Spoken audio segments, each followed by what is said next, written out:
Ամեն անգամ, երբ որ խոսք է գնում Շուշիի մասին, իմ ականջներում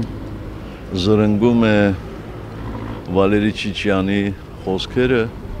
որ նա ռուսերեն արտաբերեց, ասեց «Պրատիվնիկը не вижу», դա մայիսի 9-ի առավոտյան էր, 5:15 առանքում, և երկրորդ անգամ նա դա ասեց, արդեն պարզ էր, որ Շուշին գրավված է։ Բայց պետք է ասել, որ շատ բան է ասվել Շուշիի մասին, հատկապես ուզում եմ ընդգծել Շուշիի օպերացիայի վճռորոշ լինելը հետագա բոլոր գործընթացներում։ Այն գլխից բոլորի համար պարզ էր,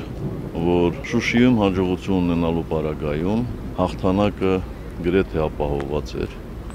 որովհետև դա պարզ է, որ շատ մեծ ոգևորություն կբերեր մեր առաջին հերթին կռվող մարտիկների մեր բնակչությանը,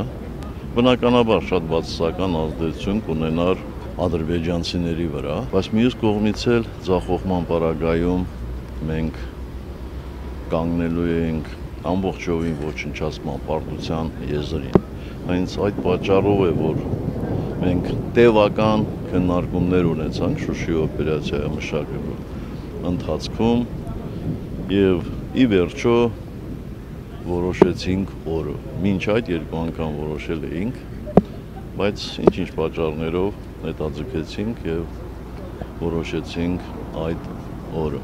Միանշանակ պետք է ասել, որ Շուշիի օպերացիայի հրամանատարն էր Արկադի Տեր-Թադևոսյանը, կամանդոսը։ Որոշվեց, որ Շուշիի վրա պետք է հարձակվել 4 ուղղություններով։ Այստեղ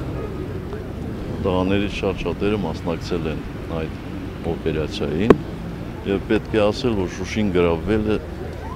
մասնակիցներից յուրաքանչյուրի ջանքերի գնով, բայց Շուշիի օպերացիայի հաջողության գրավականներից է նաև այն, որ դրանից 3 ամիս առաջ հունվարին ադրբեջանցիները ձեռնարկել էին շատ մեծ հարձակում Քարինտակի վրա և այդ ընթացքում թեև մեր տղաներից շատերը զոհվեցին, տասնյակից ավել, բայց գլխովին ջախվեց ամենամարտունակ գումարտակը։ Կարծում եմ լրատվամիջոցներից պետք է տեղեկացված լինեք, որ դրանից հետո Ադրբեջանում տեղի ունեցան պաշտոնափոխություններ, դրանից հետո դատավարություն եղավ, մարդիկ պատժվեցին և այլն։ Եվ երկրորդ հանգամանքը նա էր, որ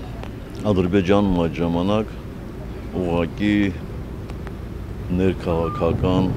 գզվռտոց էր, սա էլ մեզ շատ օգնեց։ Պետք է ասեմ, որ օպերացիային մասնակցում էին միայն ու միայն կամավորներ։ Շատ կարևոր է, որ այդ օպերացիային մասնակցում էին Լեռնային Ղարաբաղի այն ժամանակվա բոլոր ղեկավարները։ Շուշին, Շուշիի օպերացիան, Շուշիի հաջողությունը կանխորոշեց շատ բան։